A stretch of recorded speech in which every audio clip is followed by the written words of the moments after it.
it's you. It's been a long time. How have you been? Okay, look. We both said a lot of things that you're going to regret. But I think we can put our differences behind us. For science. You monster.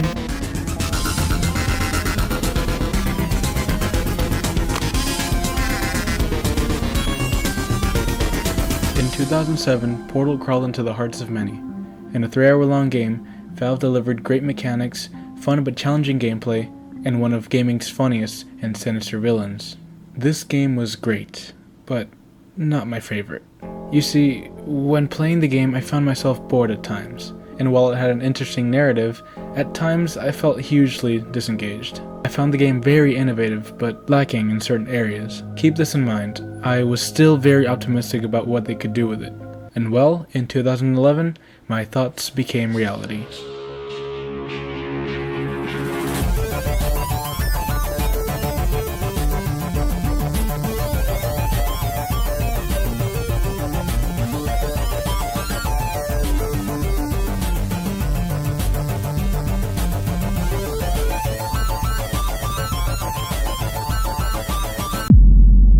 The release of Portal 2 was truly revolutionary. It took every element from the original game that we loved and added upon it with better graphics, fantastic writing, funny characters, beautiful decrepit scenery, enriching atmosphere, and a gripping lore and story to tie it all together. If this seems at all interesting, I highly encourage you not to watch this video. Honestly, I know it's the complete opposite of what all YouTubers say, but this is my favorite game for a reason. And I don't want to ruin the experience by spoiling it. That being said, if you don't mind, or don't care, I will be running through and describing the entirety of both Portal and Portal 2, and pointing out what makes these games so special. In the first Portal game, we basically know nothing. We wake up in an empty glass room with no memory, and our only source of aid is a disembodied robotic voice. We acquire a device called the Portal Gun. With it you shoot 2 holes in a wall. You go in one, you come out the other, or... in layman's terms, speedy thing goes in, speedy thing comes out. And that's basically it. You go around an empty test facility doing puzzles while being guided by said robotic voice, and use your portal gun to solve them. At the end, you finally confront the robotic voice that turns out to be a maniacal AI named GLaDOS, who's out for blood. You defeat her by corrupting her and blowing her up. That was sort of my main gripe with the first game. Why spend all this time developing such a good character with fantastic atmosphere, only to just end that quickly? It just didn't feel right. But what I failed to realize is that Portal was just merely scratching the surface. Let me explain.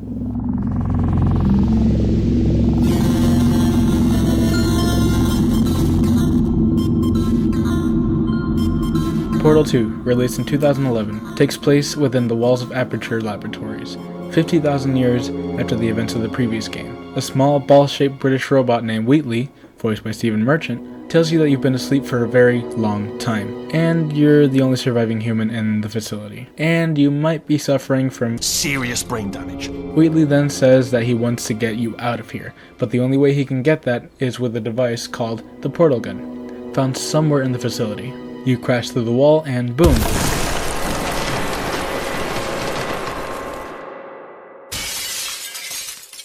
Welcome to Portal. It's the same levels from the first game, only extremely torn apart and weathered. You progress through the many familiar levels, you acquire a portal gun, until you get to the room in which you battled GLaDOS for the first time, to which Wheatley explains, There she is. What a nasty piece of work she was, honestly. Like a proper maniac. Do you know who ended up taking her down in the end? You're not going to believe this. A human. I know, I wouldn't have believed either. Apparently this human escaped and nobody's seen him since. Then we reach the main breaker room, in which you look for a switch labeled Escape Pod. In a hilarious yet terrifying turn of events, Wheatley ends up turning on all of the switches, thereby powering on the evil piece of work herself. GLaDOS. Oh, it's you. It's been a long time. How have you been? I've been really busy being dead. You know, after you murdered me. Okay, look, we both said a lot of things that you're going to regret. But I think we can put our differences behind us. For science. You monster. I will say, though, that since you went to all the trouble of waking me up, you must really, really love to test. I love it too. There's just one small thing we need to take care of first. She drops you down in the depths of Aperture as you continue testing where the previous game left off. Unlike the first game, GLaDOS was somewhat nice to you and helpful, for about half the game. In this one she is very passive-aggressive, which makes for some really funny dialogue. Be careful not to trip over any parts of me that didn't get completely burned when you threw them down here. Sorry about the mess. I've really let the place go since you killed me. By the way, thanks for that. Sarcasm self-test complete. Oh good, that's back online. After a few tests you find your old friend Wheatley, reassembled. Sort of. It's me! I'm okay! And ready to help you escape. A few more tests and you find the room in which GLaDOS is being held. She then tricks you. I honestly, truly didn't think you'd fall for that. Locks you in a room, and as you move closer and closer, the panels start to rise up, revealing her. I hope you brought something stronger than a portal gun this time. Otherwise, I'm afraid you're about to become the immediate past president of the Being Alive Club. This part of the game I love. It really shows the scale of GLaDOS and how much control she really has over you. This short-lived moment of awe is undercut as she tries to kill you twice, but fails. You were busy back there. Wheatley is reintroduced and he tells you to do a transfer of his body onto GLaDOS' mainframe so that he can control the facility, and therefore help you escape. To initiate a core transfer, please deposit substitute core in receptacle. You help him do it, and in a turn of events, he turns evil. Actually, why do we have to leave right now? Do you have any idea how good this feels? I did this! Tiny little Wheatley did this! You didn't do anything. She did all the work. Too much power is sometimes not a good thing. Wheatley being a prime example. GLaDOS tells him that he has done nothing and that Shell, our main protagonist, and the girl you play as, has been doing all the work. GLaDOS also reveals that Wheatley was specifically built to be an idiot. No, really. I am not a moron! Yes, you are. You're the moron they built to make me an idiot. He was designed to be attached to GLaDOS if she ever got too smart. Wheatley gets angry, turns GLaDOS into a potato, don't ask, and punches both of you into a pit. Well, how about now? Now who's a moron? Could a moron hunt you into this pit? Ah! You fall down several stories through a pipe, and you and GLaDOS just fall, awkwardly. This results in my favorite line in the whole game. Oh, hi. So, how are you holding up? Because I'm a potato. There's just something about seeing your greatest enemy as a potato. It gets me every time. Anyways, you land in a pile of rubble, and GLaDOS gets taken by a bird. As you look around, you find yourself in what seems to be a destroyed, older version of Aperture Science. This part was confusing to me because I had no idea what was happening, but as I played, I found out that Aperture Labs has existed since the 50s, and instead of demolishing their old labs, they just built on top of them, meaning we fell several stories into Aperture's first ever testing facility. You traverse through what seems to be a wasteland of technology until you eventually reach a door. As you open it, you see a familiar sign and a voice that greets you. Welcome, gentlemen, to Aperture Science. Astronauts, war heroes, Olympians, you're here because we want the best. And you are it. So, who is ready to make some science? I am. Now, you already met one another on the limo ride over, so let me introduce myself. I'm Cave Johnson. I own the place. This introduces us to our new characters. Cave Johnson, played by J.K. Simmons, and his assistant, Carolyn. She'll be more important later. Several short tests and witty dialogue later, you encounter another Aperture sign, yet slightly modified and more 70s looking. You find GLaDOS in a room in a bird's nest. Oh, thanks. She informs you that due to Wheatley's lack of control, the facility will explode within a couple of hours. That idiot doesn't know what he's doing up there. This whole place is going to explode in a few hours if somebody doesn't disconnect him. She needs to be reconnected in order to save you. This gives us an incentive to escape, a real feeling of a ticking time bomb without ever really addressing it. It's storytelling done right. After this, we enter one of the early 70s testing facilities, and within dialogue, a major plot point is revealed. The testing area is just up ahead. The quicker you get through, the quicker you'll get your $60. Hold on. Carolyn, are the compensation vouchers ready? Yes, sir, Mr. Johnson. Why did I just... Who is that? What the hell is going on here? This quick line gives us a small yet major clue as to what's really going on. You traverse through more tests, and as we've already stated before, these are all test chambers built throughout the course of decades, so the more you traverse, the more you discover. When you first started, you heard Cave Johnson's chipper voice through the PA system. I'm Cave Johnson. I own the place. This is because it's when he was still young and was still full of life and enthusiasm and wit for the new company that he had created alongside his trusty assistant, Carolyn. During one of the tests, GLaDOS starts to remember something about that secretary. And suddenly... Carolyn, why do I know this woman? Did I kill her? Or... Oh my god. Look, you're doing a great job. Can you handle things for yourself for a while? I need to think. You keep doing tests after tests, and you start to hear a huge difference in Cave Johnson's voice as you move along. While still trying to be sarcastic and optimistic, he reveals that the materials used in the walls of Aperture are laced in ground up moon rocks, hence why you can create portals on them. Although it's great for science, exposure to them for long periods of time can be deadly, and seeing as Cave Johnson has been working on this technology for 30 plus years, well... Welcome to the Enrichment Center. Since making test participation mandatory for all employees, the quality of our test subjects has risen dramatically. Employee retention, however, has not.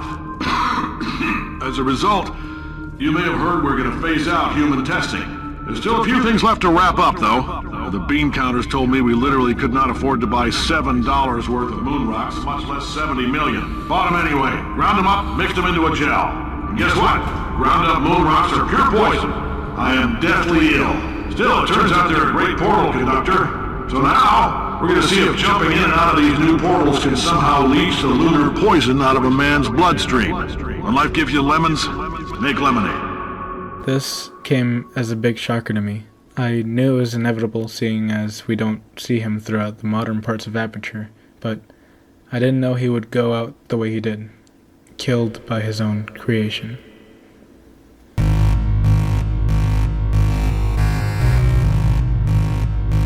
This comes as a bittersweet moment because even as you hear him physically getting ill through the PA system, let's all stay positive and do some science. That said, I would really appreciate it if you could test as fast as possible. you can also hear him going insane, which results in one of the most memorable quotes in the history of video games, and one that you've surely heard of by now. Alright, I've been thinking. When life gives you lemons, don't make lemonade. Make life take the lemons back. Get mad! I don't want your damn lemons! What am I supposed to do with these? Yeah, take the lemons! Demand to see life's manager. Make life rue the day it thought it could give Cave Johnson lemons. Do you know who I am?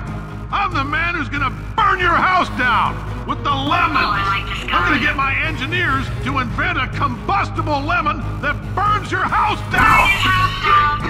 Burning people. He said what we're all thinking. Most have dubbed this the Cave Johnson Lemons rant. It's both comedic in terms of context, but it's truly sad when you realize this man of science and successful businessman has now turned against his own optimistic look on life and has completely deconstructed the chipper saying, when life gives you lemons. This strange rant is undercut and given some context. The next line that Cave Johnson says really solidifies every question you had while going through this mysterious underground facility, and it's the definitive line that made this game my favorite. Point is, if we can store music on a compact disc, why can't we store a man's intelligence and personality on one? So I have the engineers figuring that out now. Brain mapping, artificial intelligence. We should have been working on it 30 years ago. I will say this, and I'm gonna say it on tape so everybody hears it 100 times a day. If I die before you people can pour me into a computer, I want Carolyn to run this place. Now she'll argue. She'll say she can't. She's modest like that, but you make her. Now, put her in my computer. I don't care. All right, test's over. You can head on back to your desk. Goodbye, sir. Speechless. It's the only way I can articulate how I felt. I sat there looking at my surroundings for a while, thinking about what just happened. Cave Johnson, this character that we grew so fond of, now distances us from him with his words. He went so insane that he started development on artificial intelligence in order to keep his presence and consciousness alive for decades to come. Months into development, he realized he wasn't going to get to live to see that reality. So he turned to the only person that he loved, the only person he trusted, the only person he knew could run this facility. Carolyn. Sir! Mr. Johnson, I don't want this. I don't want this. No, listen to me. Sir, I do not want this. I do not want this. We're still doing science, sir. The way he structures his words with aggression but also slices of endearment is truly horrifying when you think about it. In the case he didn't make it, he ordered his staff to force Carolyn into submission against her will and force her consciousness into a computer, thereby leaving her human body behind and leading a life through algorithms. This is something writers are afraid of. Writers state that giving your villain a backstory and a reason for why they are the way they are humanizes them and makes them less scary. Characters like the Joker in The Dark Knight or Rick Sanchez from Rick and Morty are prime examples. These are characters written specifically to deceive and be one step ahead of our protagonist, giving them fake backstories such as Joker's scars. Is it the scars? You want to know how I got these scars? You want to know how I got them? My father was a drinker. So I had a wife. She was beautiful. Like you. And one night, he goes off crazier than usual. Who tells me I ought to smile more? So, me watching, he takes the knife to her. One day they carve her face.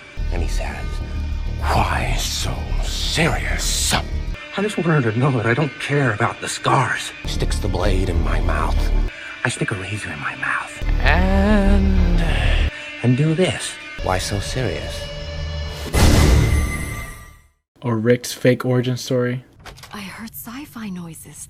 Did you make a breakthrough? Sort of. I just took a long look at myself and I don't think this science thing is gonna pay off. Well, why don't I get Beth and we'll go out for ice cream? That, Diane, is the last great idea that will ever be had in this garage. Come on, girls! The ice cream's gonna melt!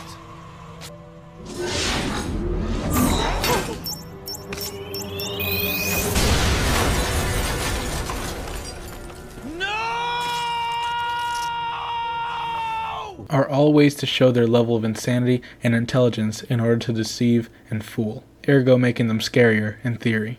And this rule was actually really strictly followed in the first Portal game. Simple story writing. But I love how Portal 2 took an extra step forward and risked humanizing their main villain in order to develop an amazing yet tragic story. By making her the secretary and love interest of the owner of the building she's currently attached to, makes her a three-dimensional character. Continuing on, you make it out of the lower portions of Aperture with one last goodbye from Cave Johnson, and you come back to modern day Aperture as Wheatley has completely taken over, and well, it's not pretty. For God's sake, your boxes with legs! It's literally your only purpose. Walking onto buttons. How can you not do the one thing you're designed for? He's transformed all that's left of the facility into his own idiotic contraptions. And the dialogue between GLaDOS, a calculated genius and coordinated AI, and Wheatley, a moron core unable to process much information, is priceless. Ah, yes! I knew you'd solve it. Hey, moron. Oh. Hello? Alright, paradox time. This sentence is false. Don't think about it. Don't think about it. Don't True. Don't think about it. I'll go true. Yeah, that was easy. It's really funny to see Wheatley's complete lack of control while also trying to stay calm and collected. Several failed tests and amazing dialogue later, Wheatley becomes uncharacteristically calm and says, I did find something though, reminds me. I've got a big surprise for you two. The more and more time passes, the more the facility goes to shambles. Furthermore, you reach a test chamber that turns out to be a trap. I'll bet you're both dying to know what your big surprise is. Well, only 2 more chambers. We're running out of time. I think I can break us out of here in the next chamber. Just play along. Surprise! We're doing it now. As you reach your inevitable demise, he reveals that he has found 2 robots that will phase out human testing, and that he has no more use for you living. Surprise! And well, this is the part where he kills you. No, really. He says it himself. Well, this is the part where he kills us. Hello! This is the part where I kill you. It gets me every time. Okay, obviously this isn't the end. Wheatley, being a moron core, doesn't realize that he left a portable gel tube under him and you manage to escape with it. He attempts to kill you several more times, until eventually he says that you're getting very close to the room in which he's being held in, aka my lair. And on the way there, GLaDOS reveals another sad tidbit about her life. You know, I'm not stupid. I realize you don't want to put me back in charge. You think I'll betray you? And on any other day you'd be right. The scientists were always hanging cores on me to regulate my behavior. I've heard voices all my life, but now I hear the voice of a conscience, and it's terrifying. Because for the first time, it's my voice. It's horrifying hearing her finally come to terms with who she really is, or at least, who she was. She now has a conscience, a moral compass, a voice, but no time for reflection, as you find some corrupted cores which GLaDOS says, Corrupted cores, we're in luck. You find a way to stun him, I'll send you a core, and then you attach it to him. If we do it a few times, he might become corrupt enough for another core transfer. This is it, the final boss, the final cinematic conclusion to this amazing story. You approach a broken down room, and you are finally greeted with the piece of work himself, Wheatley. Well, welcome to my lair. He tells you about the defenses he's implemented into his system after replaying over GLaDOS' defeat in the previous game. He now has blast shields and no portable walls.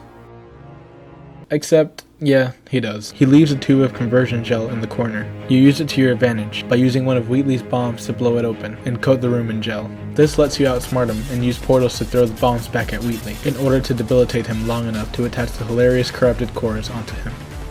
Okay, side note, I find it really incredible that Valve went an extra step to make this throwaway MacGuffin into something really memorable by giving them funny traits. There's the Adventure Core, who is a chivalrous adventurer, always looking to impress you. What, are you fighting that guy? You got that under control? You know, because there's a lot of stuff on fire. Then there's the Fact Core, who spews out nothing but hilarious facts. It is incorrectly noted that Thomas Edison invented push-ups in 1878. Nikolai Tesla had in fact patented the activity 3 years earlier under the name Tesla size. And finally, the most memorable one is the Space Core, who simply is obsessed with space. These cores are all voiced excellently by the legendary Nolan North. Anyway, you attach all the cores to Wheatley and he becomes infuriated. Core corruption at 100%. You find GLaDOS as she tells you that the system is way too corrupt to do a core transfer systematically, so you're gonna have to do it manually. Manual core replacement required. This is a complete flip at the beginning of the game, where instead of GLaDOS begging you not to change her, No. it's Wheatley. No! Do not do it! I forbid you to press it! You end up having to press the stalemate resolution button, and Wheatley ends up blowing up the entire room. The stalemate button! You lay on the ground, defenseless. Wheatley has won. In a string of good luck though, a piece of the roof falls off, revealing the moon. In one last attempt to save the facility, you do the impossible.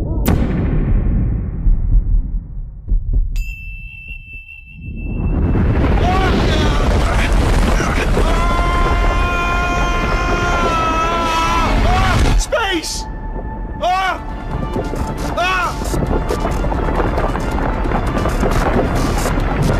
Let go! We're in space! Let go! Let go! I'm still connected! I can pull myself in! I can still fix this! I already fixed it, and you are not coming back. Oh no! Change your plans! Hold on to me! Tighter! Grab me! Grab me! Grab me! Grab me!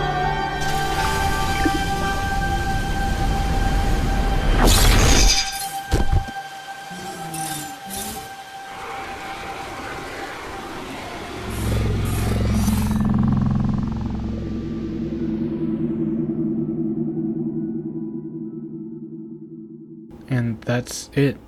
One of the most cinematic endings to a puzzle game. Wheatley is left in space and GLaDOS regains power. She greets you after you wake up and thanks you for helping her realize who she truly is before she does this. Oh, thank God, you're all right. You know, being Carolyn taught me a valuable lesson. I thought you were my greatest enemy, but all along you were my best friend. The surge of emotion that shot through me when I saved your life taught me an even more valuable lesson, where Carolyn lives in my brain. Carolyn, delete. Goodbye, Carolyn. I talked briefly about humanizing characters. This is how it's done right. All these hours spent developing this tragic character, and she just deletes her. It truly shows how corrupted and psychopathic she has become. It shows that Carolyn is nothing but a memory, but GLaDOS is who she has become. You know, deleting Carolyn just now taught me a valuable lesson. The best solution to a problem is usually the easiest one. And I'll be honest, killing you is hard. You have one final twist as she brings you up on an elevator to what seems to be your death.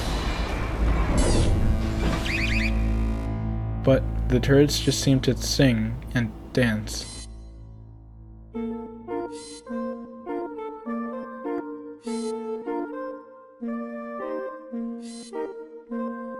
There's a final opera piece by all the turrets in the facility. Don't ask.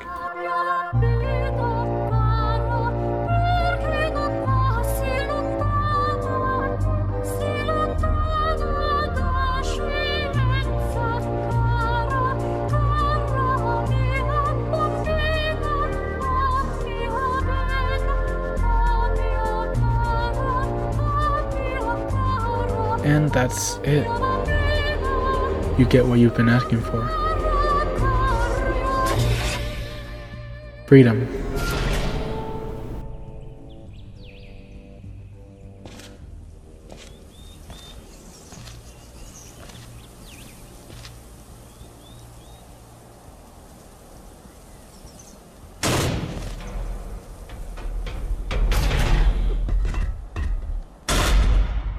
Portal 2 is my favorite game for so many reasons. The characters and character development, it's one that I haven't seen matched in a movie, book, or show.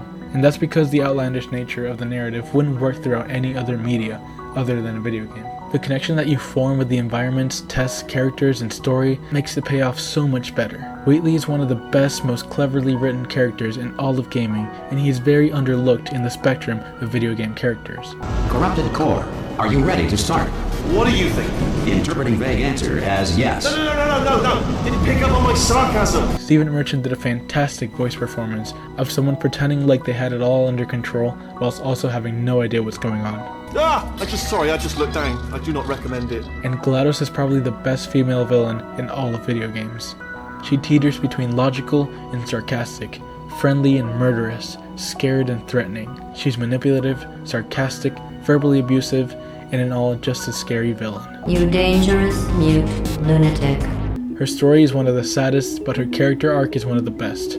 The writers and Ellen McLean really made this character who she is, a tragic yet exemplary character woven into an amazing story, one that will stick with me for the rest of my life. Thank you.